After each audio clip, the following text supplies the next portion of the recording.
Good afternoon, students. Welcome back once again to the online SST session. In the last video, we had ended with this the industrial system, like how raw material or input, it gets processed and we get output or the finished goods. Fine. Now we'll go about industrial regions. Now, as the name suggests, what do you understand by this word industrial regions? That means a region where most of the industries are present. A region where more industries are present or most of the industries are present, that is called as industrial region. Because you see, many places the industries will be located around each other to share their benefits. So that kind of regions are called industrial regions. Now we'll see about this. Where are the industrial regions and why they are there? First is, industrial regions emerge when a number of industries locate close to each other and share benefits of their closeness. Because one industry is there, maybe the raw material of that industry they get from other industry, they will open there. Because of banking and all other benefits which they are getting, one more industry will come. So what will happen generally, a place will be there, a region will be there where most of the industry will be located. Those places are called industrial region. They are generally in the temperate areas which are not very hot. You must be knowing what are the zones. First is torrid zone, which is between Tropic of Cancer and Tropic of Capricorn. Then we have temperate zone, that is below the Arctic Circle and Tropic of Cancer, and here Tropic of Capricorn to Antarctic Circle. And then we have frigid zone. So in the temperate zone, most of the industries are located. They are supposed to be near the seaports because of the transporting of goods, and near the coal fields because coal is the major source of energy for industries. So these things are there where they generally develop. In India, there are certain regions like Mumbai-Pune cluster. You find many in Maharashtra. You find most of the industries are in Mumbai-Pune areas. Bangalore, Tamil Nadu region, Hooghly region. Hooghly is in West Bengal. Then we have Ahmedabad-Baroda region. So in Gujarat, it is in Ahmedabad-Baroda region. While as others, now there are many sectors emerging like Noida. You can see Ghaziabad, they are also getting more developed into industries, but they are fixed regions, they are not spread all over. Okay, now government is taking industrial corridors. They will make certain regions where they can easily they'll get benefits in that, what we call it can be also called as special economic zones.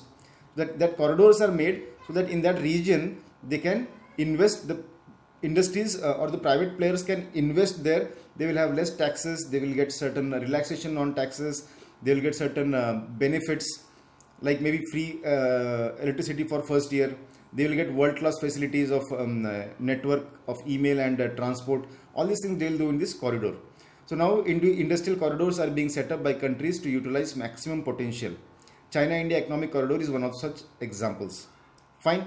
Now we'll go with the most important industry, which is our iron and steel industry. Now what is done in the iron and steel industry? Can anyone say what is the raw material for iron and ore industry? For iron and steel industry, the iron ore is the raw material. Along with iron ore, we also use certain things in the process. We'll see it one by one. So iron and steel industry comprises of various inputs, processes and outputs, and it is mineral based industry. Fine. Because we use iron ore as the raw material. Iron ore is a mineral, so it is a mineral based industry. Now what are the inputs? First we'll see inputs. Inputs in this industry include raw materials such as iron ore, basic ingredient, core. Sorry, it is coke here. I'll change when I give the notes. This is not core, this is coke. It's a form of coal. A type of coal, we call it coke. Not our cold drink coke. It is a kind of coal which is used. So what are the important ingredients? Iron ore, coke, not core, coke, and limestone. These are the raw materials. Then we have labor, capital and other infrastructure like power and all. In processing, iron ore is converted into steel by undergoing different stages like smelting, refining. Output results obtained is the steel. We'll see this in a diagrammatic way, pictorial way we will see it. Don't worry about this. In the next slide we'll see it. Okay. Now steel, this is called as the backbone of Indian industry, of modern industry. Why? Steel is called the backbone of modern industry because almost everything is made of iron and steel. Now you will say, sir, the table wooden table or wooden chair, or maybe you could see the whiteboard, it is not made of steel or iron, then how can you say it is backbone? So we can change the statement, or we can rephrase it like, steel is called the backbone of modern industry as almost everything is made of iron and steel, or we have used machines made of iron and steel to make other products. So for making this whiteboard, we needed machine to cut it in proper way. That machine was made from iron and steel.